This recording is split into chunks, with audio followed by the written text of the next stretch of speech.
Hello everyone, it's Joseph and your boy Jet Black, the one and only, here with another exciting live stream. Today is September 9th, 2019.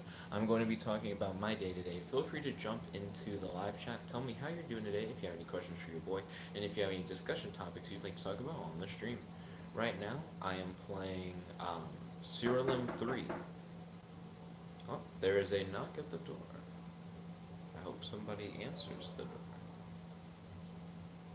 Um, yeah, right now I'm playing Serialim 3. Who is it? I thought y'all was gone. One moment, guys.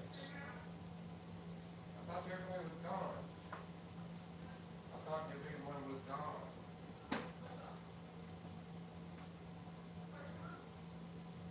Okay.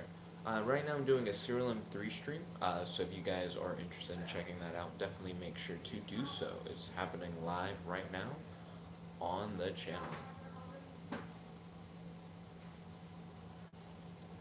Let's see. Yo, I Bacon guess. Sugar Gamer, welcome to the stream. It's good to have you. How's your day today? Do you have any questions for your boy? Any discussion topics you'd like to talk about on the stream? Today, the main things that I've done are work, and really just message with Beth, and that's about it. Yo, Nerd Tinker, welcome to the stream. It's good to have you. How's your day today? Do you have any questions for your boy? Do you have any discussion topics you'd like to talk about on the stream? Yo, Kels, I see you're here as well. Yo, Kels, welcome to the stream. It's good to have you. How's your day today? Do you have any questions for your boy? And any discussion topics you'd like to talk about on the stream? Welcome, everyone. Right now I'm playing Serial M3. If you guys want to check out the Serial M3 gameplay that I got going on, definitely make sure to check out that stream as well. Bacon Sugar Gamer said, I'm finally doing story writing for my comic/manga. Oh, ballin'. You and Kels are working on manga, which is pretty interesting. Where are you interested in posting your manga, Bacon Sugar Gamer? And Kels, how's progress on your manga poker game? Also, Nerd Tinker, how have you been? It's been a minute. Mm, let's see. So now I need to go back to the teleporter so I can try and get out. Let's see. Making sure Gamer said, I don't know how to post, so I don't know where I want it posted. Well, how to post is going to be relative to where you're posting to. But I imagine posting shouldn't be too difficult once you figure out where you want it to go. Nerd Tinker said, I have a job interview tomorrow. Wish me luck. Yo, best of luck, Nerd Tinker. I hope the job interview goes well. What job are you interviewing for? And is it a job that you really like and that you really want? Matt said, we have to be here if we don't want the PS4 stream to kill us. And then he said, no, no, no. Let me pop out the live chat. That way I'll be able to keep track of what you guys are saying. Okay, and then I'm going to change this to live chat. Okay, ballin'. So now everything is updated. So now I need to find the teleporter in the Serialim 3 stream so I can get to the next highest realm. Bacon Sugar Gamer said, I want it on the book version on the Google Play Store. So you want it to be a book on the Google Play Store?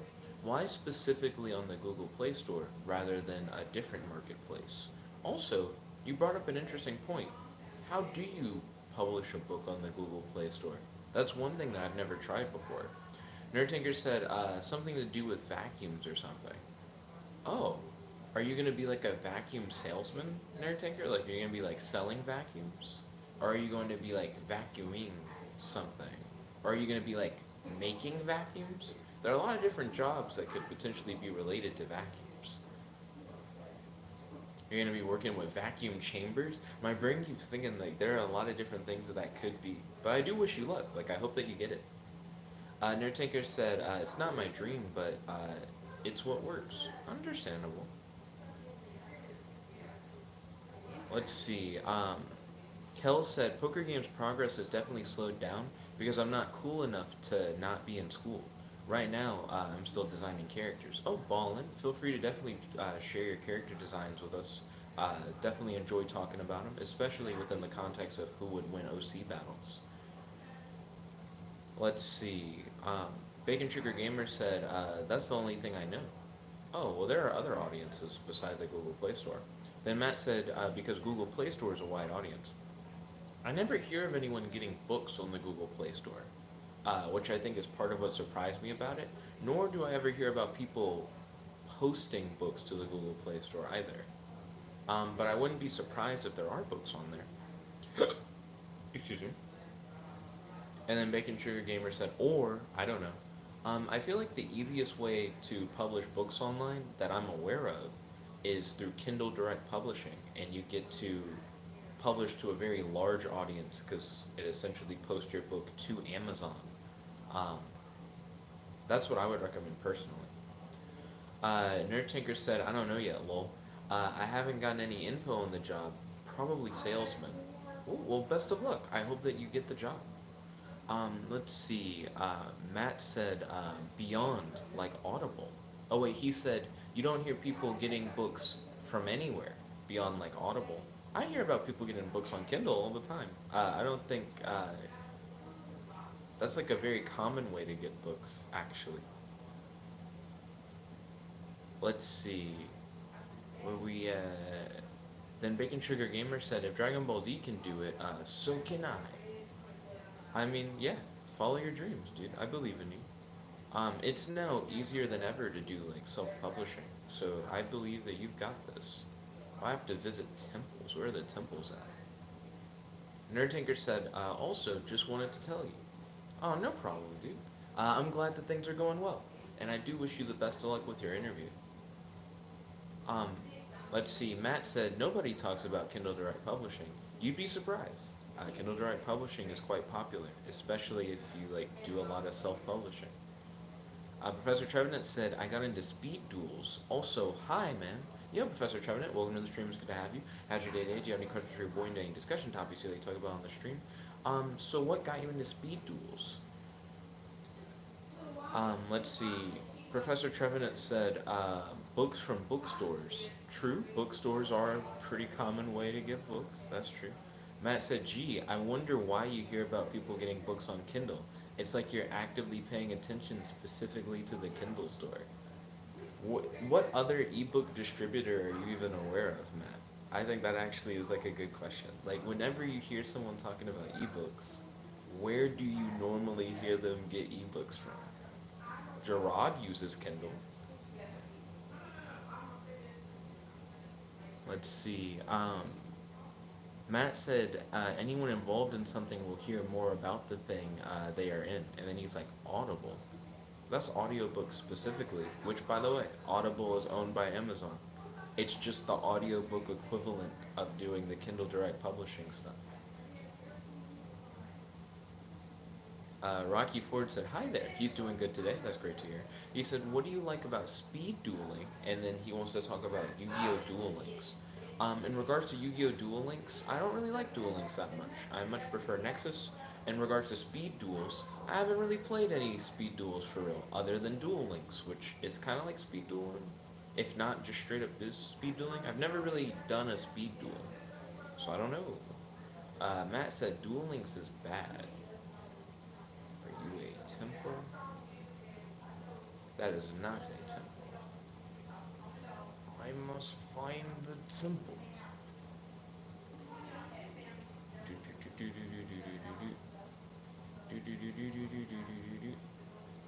Let's see. Matt said speed duels are a meme. Some con, but yeah, it's fun. Some con. What do you mean by con? Like some cons, like S, like with an S at the end. Matt said Vanguard Mobile will be a bad meme. We'll see if Vanguard Mobile ever actually materializes. Rocky Ford said, I think Duel Links is cool. I prefer Dueling Nexus because you get to play with any cards that you want, including like some new cards and this automated dueling that you can do on a mobile device or in the browser. And you're able to change different like rule customizations, like what ban lists you have to respect and what master rulings you want to play in. There's a lot of freedom in Dueling Nexus, and I just really appreciate that. Let's see. Kel said, I'm not going to talk that much. I'm currently working on fan art for the Shuckmeister art contest on YouTube. What is the Shuckmeister contest? I'm sure other people who like to do art who are watching would be potentially interested in that. Wow, everybody in the crew has weak and vulnerable.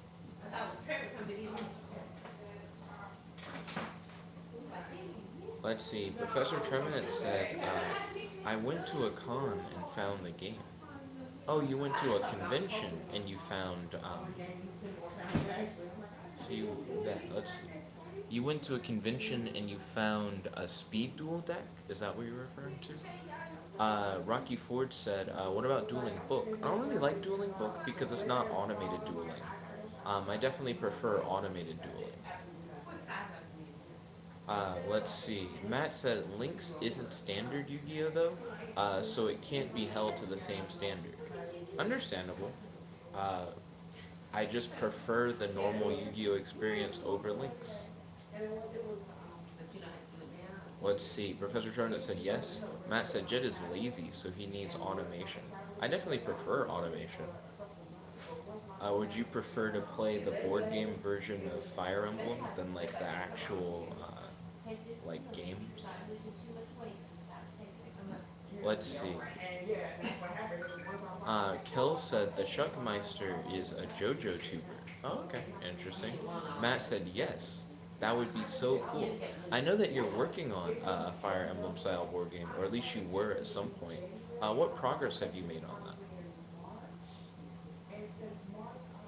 Let's see.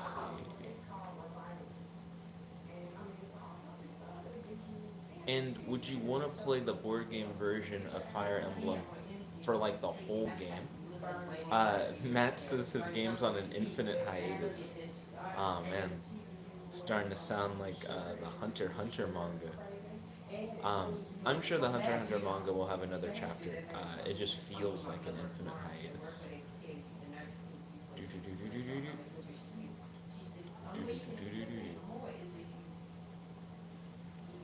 What made you decide to put your game on an infinite hiatus, man? Let's see.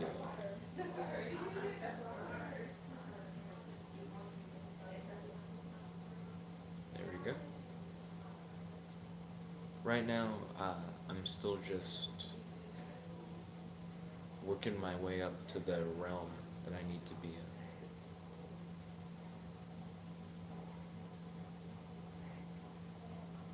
So I need to visit 2 temples here. But I don't know what the 2 temples are. Well, I don't know what a temple looks like,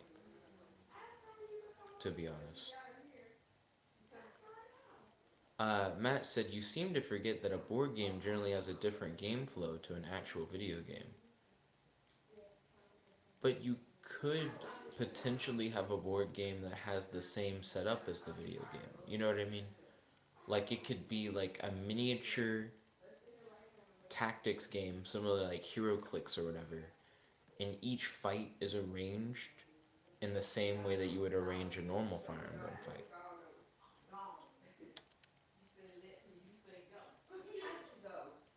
Let's see. Matt says, so to do a standard 25 chapter game in a pure board game would be odd. Yeah, I agree that it would be odd. And then Matt said most tactics board games wouldn't even have 25 different maps. I feel like that depends on the game. Hero Clicks has a ton of different maps with different terrain that affect the way the game is played. Let's see. Oh. So I can't attack because I have Scorn. Okay. So I'm going to have to cast Gem of Shelvers. There we go. We got him. Matt said, and not just build your own map pieces. Well, like I said, you could just have 25 different maps. Like, it's not too unrealistic for you to have a board game that just comes with a lot of moving parts. There's a Power Rangers game that I saw at the Deep that's a board game, and it seemed to have a ton of different components added onto it. Matt said, plus a board game would require 2 players. That's not necessarily true. Beth's mom the other day bought a Choose Your Own Adventure board game that was 1 to 6 players, so you could just straight up play it on your own. So it legitimately depends on like how the rule system is set up for the game in question. I still don't know what a temple looks like in this game. I've never. Well, I can't say I've never been to a temple in this game, because I don't know what they look like. But I guess I don't know what I'm looking for. I don't think the tiki heads are temples, so that won't count. Matt said, Jet, I'm telling you right now, Fire Emblem cannot work in a board game scenario as a one-player game. I don't know. Why do you think that's the case, Matt? Wow, yeah. We dunked on them.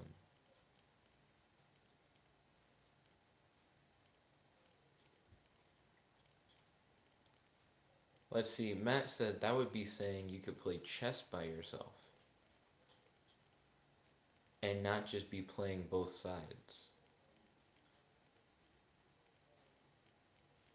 Your enemy's movements could be done in if-then statements that you have to follow, similar to how strategies can be coded in for the actual characters in the game, like for the actual NPCs. So you would follow the same logic. And then Matt said, that is not how Fire Emblem works, though. Then Professor Trevenant said, slash IQ.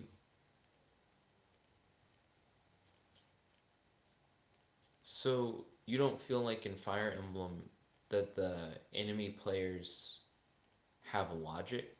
Like you don't feel like they have some kind of programmed in logic? Because if they didn't, they'd just be doing random actions.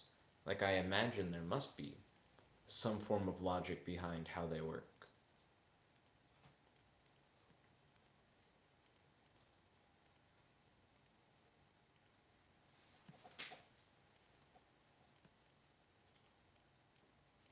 I'm legitimately lost trying to find this temple. Matt said enemies can have inventories of generally 5 slots for weapons, items, various stats, and unit types. Okay. That still doesn't sound like it couldn't be in a board game. Let's see.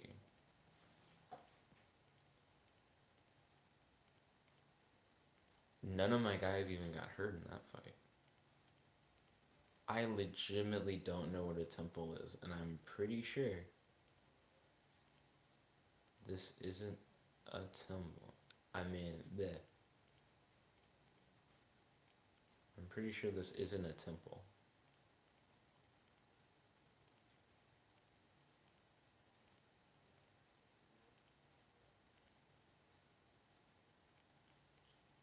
So, how do I visit a temple? Like, how am I gonna find a temple? The gluttonous slime, I'm gonna guess, is a sorcery creature. Yes. Okay. So I was able to solve that riddle. Matt said enemies can. Oh, wait, I already read that. Matt said there are some variations in AI patterns, but that couldn't be replicated by just following certain logic. You could have the different variations written out. And then you could even have the different variations be like you roll a die, and the die will determine which strategy innovation, not a strategy innovation, which strategy variation you choose from. That or the if then statements could be like, based on these circumstances, switch from the current variation to a more optimal variation, um, written within the instructions themselves. So I still feel like you could adapt them.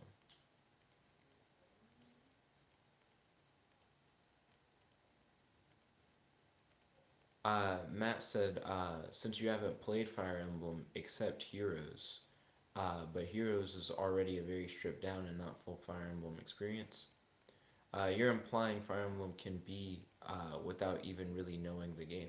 It's a turn-based RPG game, and I feel like you can replicate a lot of that. I'm not saying it would be like the easiest thing to play. If anything, what I've just described would be rather complicated to play. But I think that was the point of what I was saying before. Because you were talking about automation, and you were like, Jet's lazy, so he prefers automated games. But I feel like if you played a non-automated version of something like a turn-based RPG. Um, which there are things like that. Like HeroClix is a non-automated turn-based RPG. It's not really an RPG. That's like specifically a battle game. Once you introduce the RPG element to it as well, it seems like it'd be really crazy. Um, I mean, it mainly would be. I mean, no, because it depends on how you do exploration. Like the concept of a non-automated full RPG, like full ass game. I don't know. I feel like you could definitely do it, but I feel like it would be harder. Wait, make an offering to this realm's temple to gain a better understanding of this environment.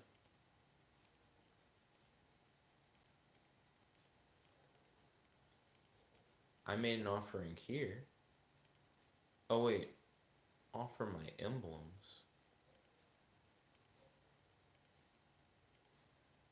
The selected item costs 10, the selected item costs 5.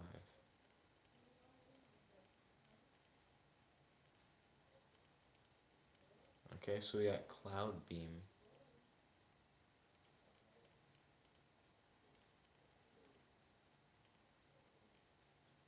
I haven't visited any temples. I don't know where the temples are.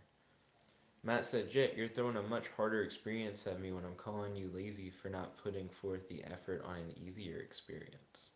Yu-Gi-Oh can very easily be played without automation, and for tournaments, that is exactly how it's done. That's not to say, right? That, because my whole thing is that, like, experiences with games can be a lot easier when they are automated. It's like a lot, there are less complexities that you have to deal with. And if you have the choice between the automated one and the non automated one, it just seems like the automated one would definitely be superior between the two. You know what I mean? I'm not saying Yu Gi Oh! Is this like super complicated game and that if you don't do it in an automated fashion that you just get screwed over. What I'm saying is if I have the choice to pick between the two, I'm definitely going to pick the automated one. I feel like that applies as well to games like what I'm currently playing. And I feel like you would agree that you wouldn't want to do that for like Fire Emblem. Like you wouldn't want to necessarily have to do a recreation of it in its entirety, but it's not automated. It's kind of gross. Let's see. Matt said, in fact, automation actually takes away from Yu-Gi-Oh to a certain extent, since you are prompted when you can do something. Matt said D&D is not automated. D&D is not automated. It's a very different type of experience. The reason why, well, hold on, because D&D not being automated, I'm like, it's it's only a matter of time. It really is. We'll see, Matt, how long D&D is not automated. Excuse me. Hard hiccup.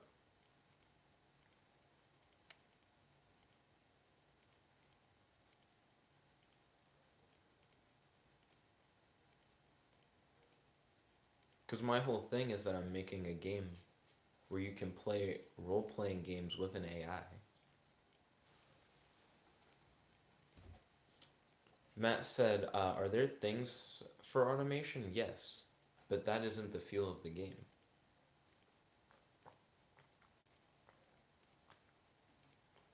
There's definitely a difference in feel between when you automate something and when you play it manually. I agree with that. I normally vibe more with the feel. Cool, we got afflicted with silence. I definitely vibe more with the wow, he one-shotted him. That was crazy. So they got scorn instead of silence. So now they can cast where the caster couldn't cast. Okay, he also has scorn. So then you cast. He has silence. There we go. Matt said, what's more, automation takes away from the relative variability of scenarios. Not if the same choices are given. Let's see. In the case of D&D, right? What would you imagine automated D&D to be? Because to a certain extent, in a lot of cases, games are automated once the rules, like whoever is the one who like has to make sure that guidelines are being held, as well as like the other player role. Not always for both of those, but at least for one of those two, is when it's automated. Like when a computer has taken the role of either the rule keeper or as the other player. I mean, is as the other player really automated? Not really. I guess it's always the rule keeper for automation. You know what I mean? Let's see. Matt said, because you have to put the game on a track in order to implement automation. Automated D&D gives you a prompt regarding your options. This either means that options will be cut off, or you will know all your options and can imagine unique ways to approach.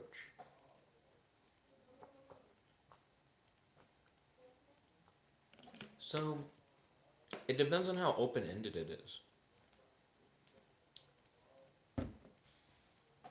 Because I'm curious to see, with how AI works, how easily you could get away with giving the player essentially the ability to do anything. Because Emo Shape makes a lot of big claims. Also, are we about to die?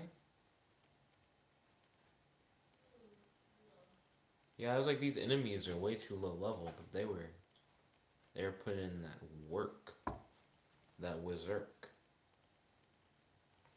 Oh, but when it comes to automated D&D and how much freedom you would have, it depends. Oh fuck! I'm still trying to figure out what automated D&D really is. Excuse me. Because you're like automated D&D would have to be that your options are being restricted. Couldn't D&D automation just be a thing that prevents you from breaking the rules of D&D? Um, because as long as it was rule management where it's like controlling whether or not you can or cannot do actions, it could literally be a thing where you say that you want to do something and an AI has to determine whether or not that is within or outside of the rules that are agreed upon for the game. And you could potentially program an AI with the rules of D&D, like with a familiarity of what you can and cannot do, and program the AI with like house rules, um, and make it where house rules override the normal rules. And then all you would really have for automated D&D would just be like a player is attempting to try and do this, and the AI would have to be smart enough to understand what the player is trying to do in relation to the rules in order to then tell you whether or not the player can or can't do what they're trying to do. And I feel like that would be automated D&D, because then you wouldn't have to have someone who has like this crazy knowledge of the rules.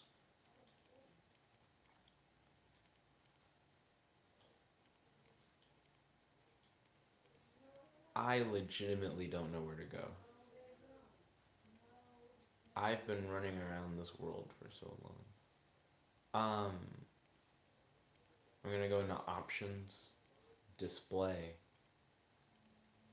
zoom one. Okay, so now I have the world super zoomed out in the hopes that I can find these temples. Let's see. Matt said in Yu-Gi-Oh, automation prevents the player, or at the very least shields the player, from not taking action slash chaining. It shields them from. Wait, how does it shield them from chaining and from not taking action?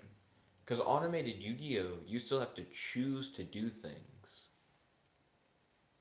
And automated Yu-Gi-Oh also allows for the chain. Like the chain still works in Dueling Nexus. Let's see.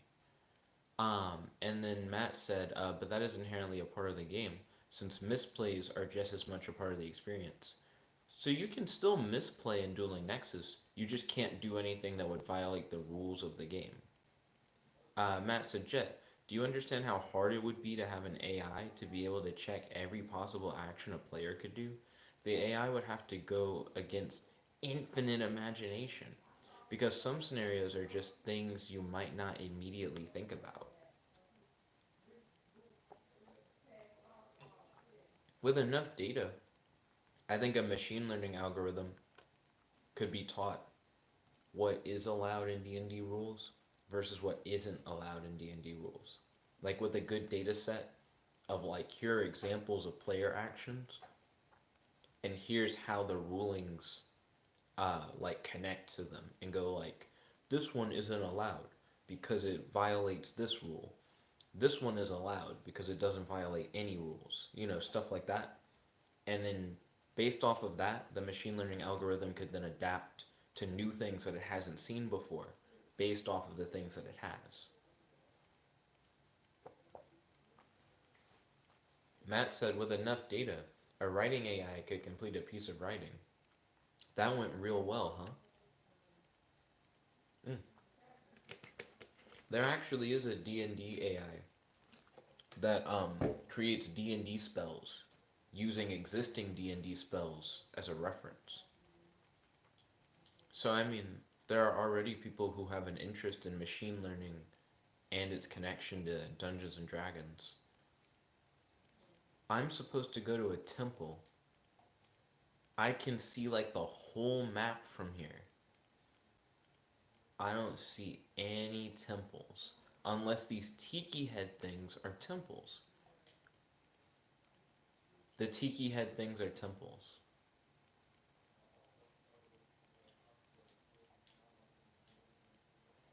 We did it.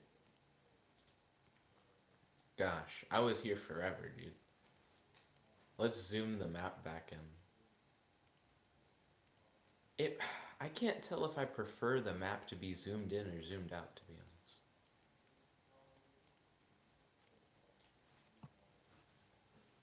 Let's see. Matson and Nexus, you are always prompted when you can chain. That takes away from knowing your deck and when you can actually chain. I think it's hard to say that it like takes away from it. Excuse me. Because Yu-Gi-Oh, I mean not Yu-Gi-Oh, Dueling Nexus tells you when you can chain, but unless you truly read the cards, you may not understand what that really means. Like you could just be doing it without knowing the consequences, and I've seen that bite people on the butt. That's been me on the butt before.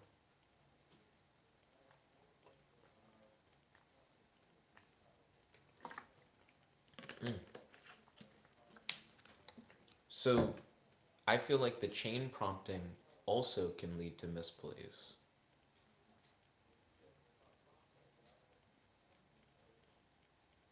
Yeah, we're like a good enough level to try and hit up the boss. We're gonna teleport to Realm 19. Let's see. Matt said, Jet, the fact that you are prompted means that you know to look through your cards rather than innately knowing that from the start. So when Dueling Nexus says that you can chain, Matt, it's not always the you don't always have the option to look at all your stuff. You know what I mean? Because it can go, you can chain a thing, and then it just gives you that prompt of yes or no. And if you hit yes, whatever it thinks you can chain, it'll just chain. And if you hit no, then you just miss the opportunity. But it's up to you to determine what it is it's talking about. Because it doesn't always tell you what it can chain. Matt said Nexus has a cancel button. But if you choose not to chain, then you miss the opportunity. Because chains are normally based off of like, oh, you specifically now have the ability to do the chain. You know what I mean? And then Matt said you are not locked in if you yes. What do you mean you're not locked in if you yes? Hmm. Hmm. I don't. I don't think the cancels cancel that. I'm trying to remember scenarios where cancel works. Because I don't think it's a thing where you can chain and then be like, oh, never mind. I decided not to chain. Because I've never seen the chain go backwards on Nexus, where someone's like, oh, I decided not to do something, and then it reverts it. So I'm trying to think of stuff that you can revert in Nexus. Because I know there's a cancel button. Like, I know what you're talking about. But I can't remember the last time I saw it used and how it can be used. Um, and then Matt said, since you can cancel a chain opportunity, can you? Then Kel said, yeah, you can cancel out of yes on chain. What? What's like a good example of that? Like, is it you can cancel before the effect actually goes off? Like, let's say I play Mystical Space Typhoon in reaction to my opponent um, putting like a field spell on the field. Do I then cancel before I select the field spell? Or can I like select the field spell and then be like, nah, no, I didn't want to do it? Because I'm trying to figure out when it has time, I guess, to cancel it, if that makes sense. Let's see. Okay, I'm cool. Said, hey man, used to watch your real life superhero stuff back in 2012. Happy to see you're still around. Yo, welcome to the stream. It's good to have you. How's your day today? Do you have any questions for your boy? Any discussion topics you like to talk about on the stream? Blah, blah. I got a little tongue tied there.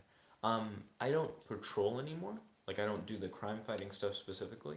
But now I work in the bleh, I keep getting tongue tied. But now I work for the government in cybersecurity. So I still try to help out just in a different way. How have you been?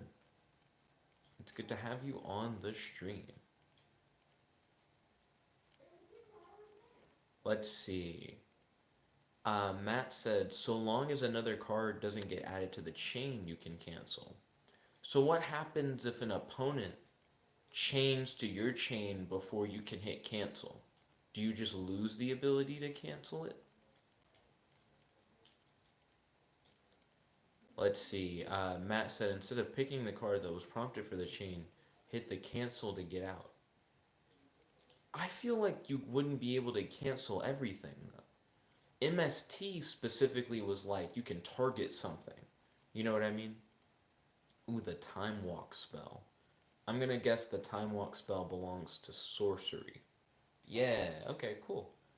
I'm pretty good at that. Guessing those riddle answers. Excuse me.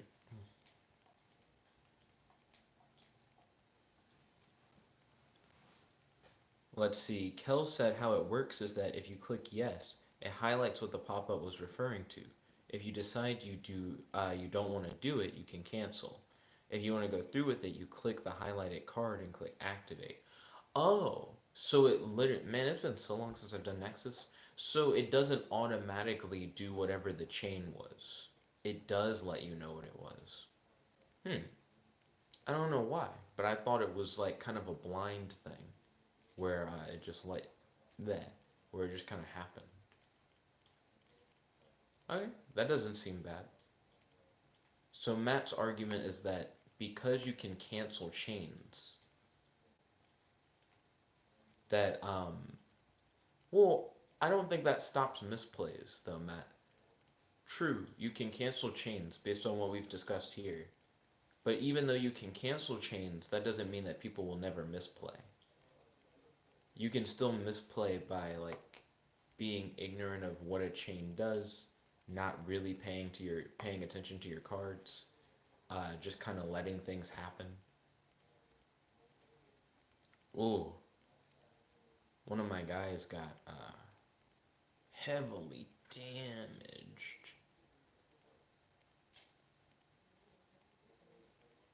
Oh, it's invisible. Yeah, you can't cast or attack on an invisible being.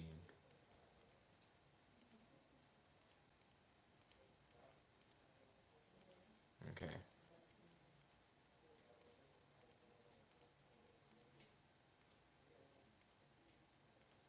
So, Troll Knife can't cast or attack. Defend, I guess. Defend. And Paxer will also defend. Okay, and now we're just gonna fuck these guys up. People keep picking defend because that's what we had done before. Great, and now they're invisible again. Yeah. Okay. Wait. You can attack yourself? What? What? Why could you? Why would I ever do that? You can attack dead people on your own team? So what happens if I pick that? Okay, it just switches it off. It goes, no, you can't. That's fair. That was very confusing. I guess I'll keep defending. Yeah, until they're available to get hit. Okay.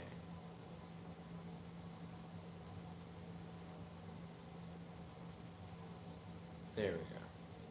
Damn it. I keep accidentally hitting defend.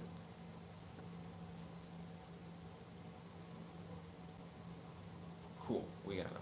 Okay, where are we at? So, let's see. Matt said, hence prompting a nexus takes away from knowing your cards properly since you now know that you can activate something.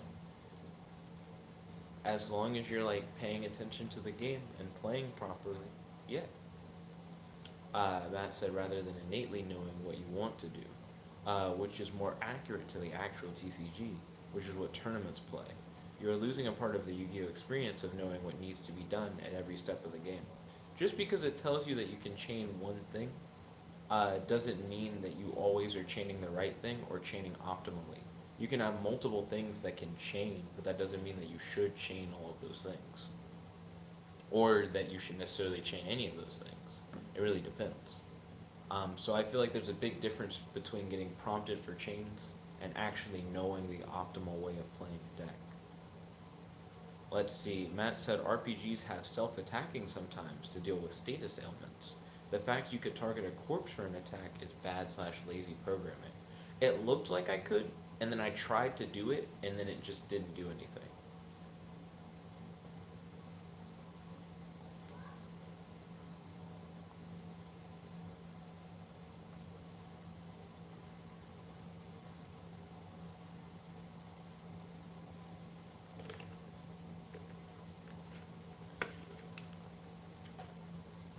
Okay, so I still need to find more shells. Matt said it shouldn't have even been a potential option. Who knows? Maybe there's a strat for it. There is a death class and a life class. Either one of them might have creatures that specifically are like attack an ally and do this and that. Okay.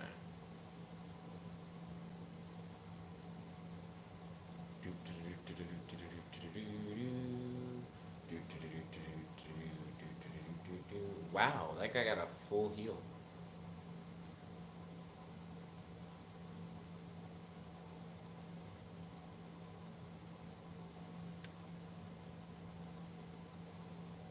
Okay. There we go. So now we've completed the realm quest. Ayo. Holla, holla, holla, holla, holla. So now we have everybody at level 24 at the moment. Hey, that's pretty good.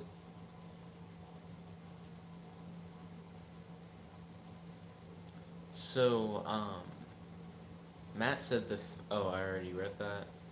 Matt said yes. You still have to figure out if you actually want to chain, but knowing that you can chain is also a vital part of Yu-Gi-Oh.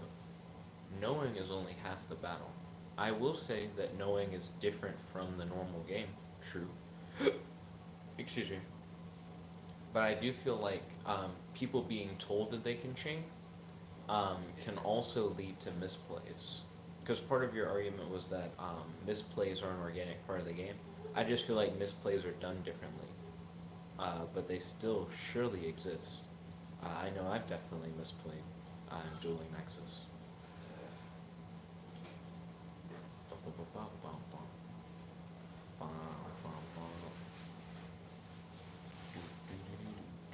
And you were talking about being taken away by the experience. Something. Let's see. Knowing that you can chain rather than that being a secret. You can turn that alert off if you want in Dueling Nexus. I'm pretty sure. If you do that, if you go to the settings. So that is an optional feature. I personally don't turn that off. I guess I do if it's annoying. Sometimes I really don't want to chain something, and it'll keep reminding me that I can chain something.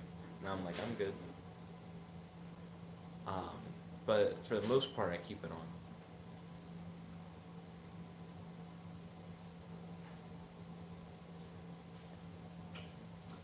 Oh, come on. There we go. That guy was not taking damage for a hot minute. But we gooted him inevitably.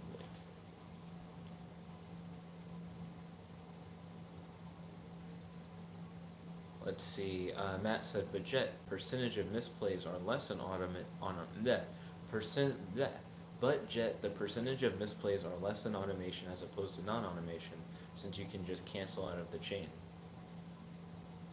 Only if you're paying attention. Also, we don't have like statistics to go off of. You know what I mean? I wouldn't go as far as to make the claim of, well, surely there must be less misplays in automated duels than in non-automated duels, because I'm not quite sure about that. I can't speak for either one because I haven't actually done any research or done any surveys.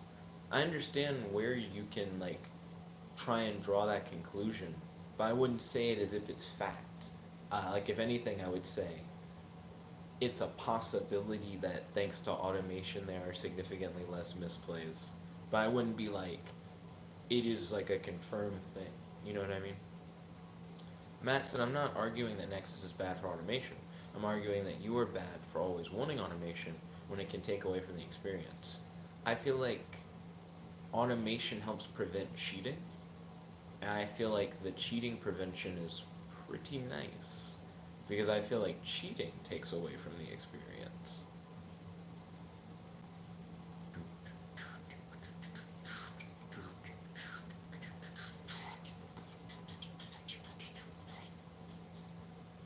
Let's see. Matt said Jet is a strong possibility, but we don't know. There's a lot that we don't know. Uh, let's see. Oh, that part of the map just is a dead end if you go far. Okay, now we're going up to realm depth number 20. Matt said cheating prevention is a mild benefit that comes at the cost of a more significant loss in overall game flow. I don't think it's a loss in game flow. For one, I prefer how much faster game flow can be in an automated duel. There's an element that is added by being able to see what is chainable to your actions. And being able to very quickly be like, hey, I'm going to have my thing, it's going to do this, and you don't have to communicate that to the other person as clearly.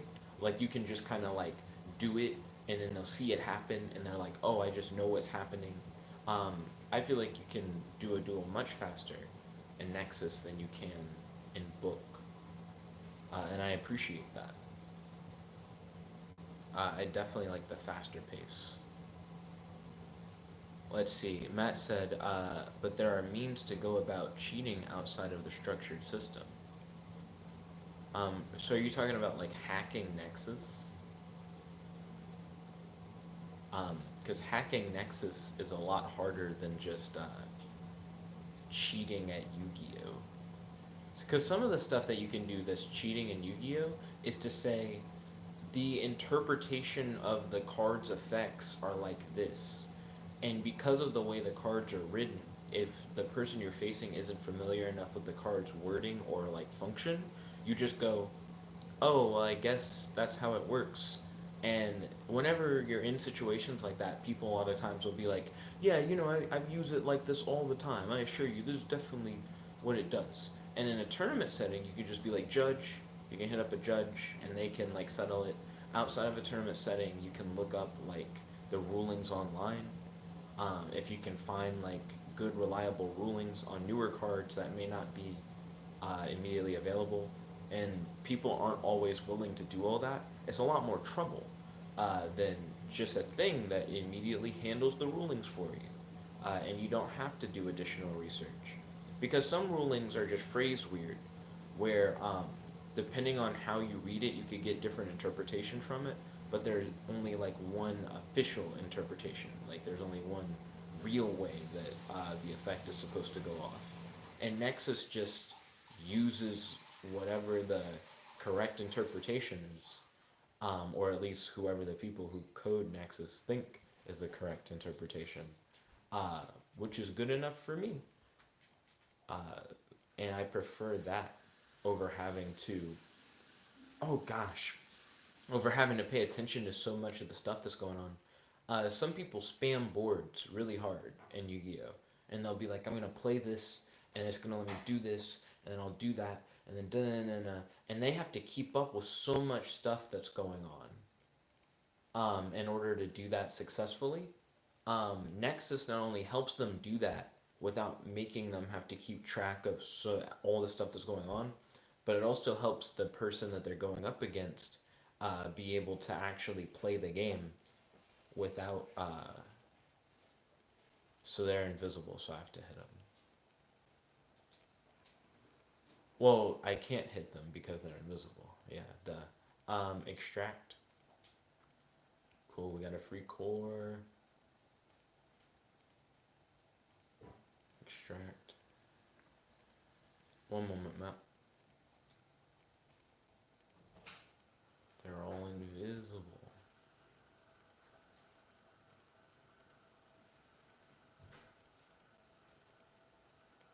Okay. Unicorn, stop getting hit. Ah, we lost one of the unicorns. And now they're all invisible again. So their strategy is to mass invisibility, and then they set themselves to where they all go last.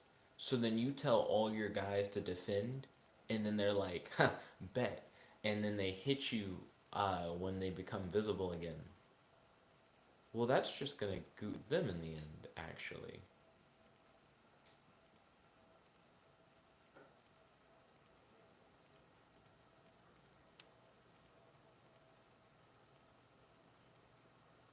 Oh, this is gonna get weird. It's gonna get really weird. Cast. Nah, cast the big one.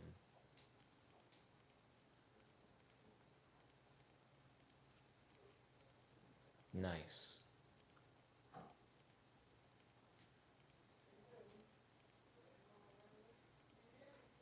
Real quick.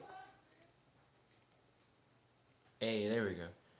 So let's see. Matt said you do realize that those rulings for newer cards on Nexus would also need to be assumed until official data is released, correct?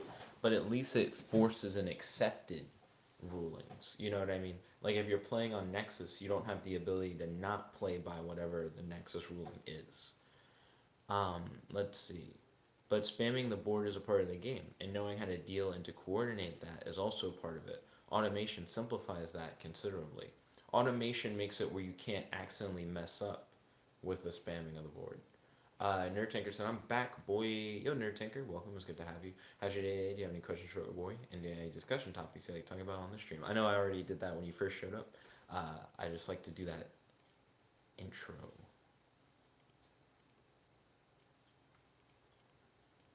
Should I go and fight the boss now?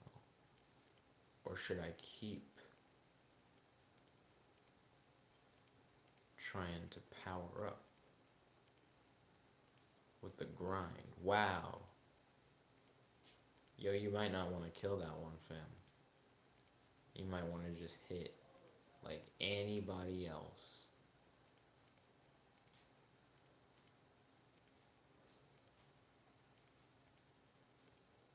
There we go.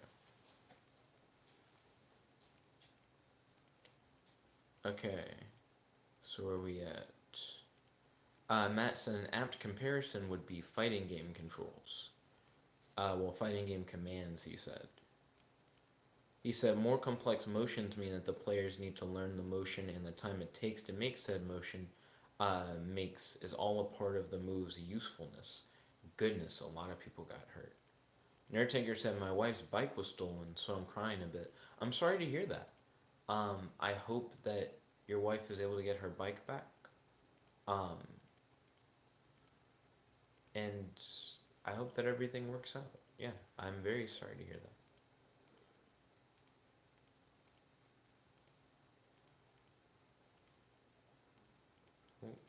Let's see.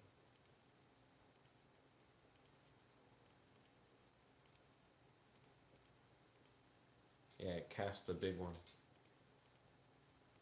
And then Nertanker said, I hope so. Ooh, hashtag fingers crossed. Let's see. So Matt said, meanwhile, many modern fighting games simplify motions to a simple quarter circle, which barely takes any learning and takes a very short amount of time to perform.